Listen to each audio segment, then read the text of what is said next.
Thank you.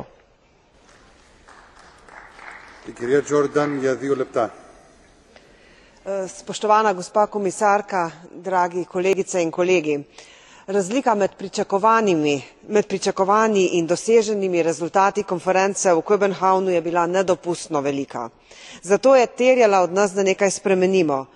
Tokrat odhajamo v Cancún z mnogo bolj realnimi, a še vedno ambicioznimi cilji. Spoštovana gospa komisarka, vi ste zaslužni za to, da odhaja Unija na podnebno konferenco tokrat mnogo bolj pripravljena, in zato se vam tudi zahvaljujem. Želim pa komentirati še nekaj vloženih amandmajev.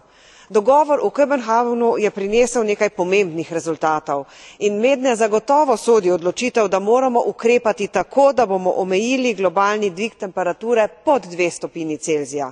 Pri tem cilju moramo vztrajati. Trenutek ni primeren, da ga spremenimo, pa četudi na nižjo vrednost. Ostati moramo kredibilni.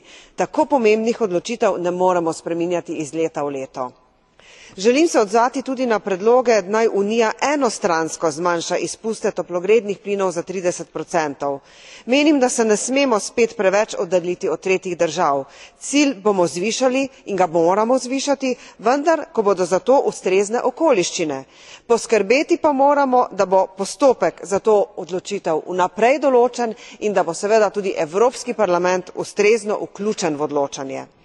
Potrebno je tudi spodbujati razvoj in uporabo čistih tehnologij na globalni ravni. Dogovor o prenosu tehnologije je izredno pomemben, pri čemer pa moramo tudi ustrezno poskrbeti za varstvo intelektualne lastnine.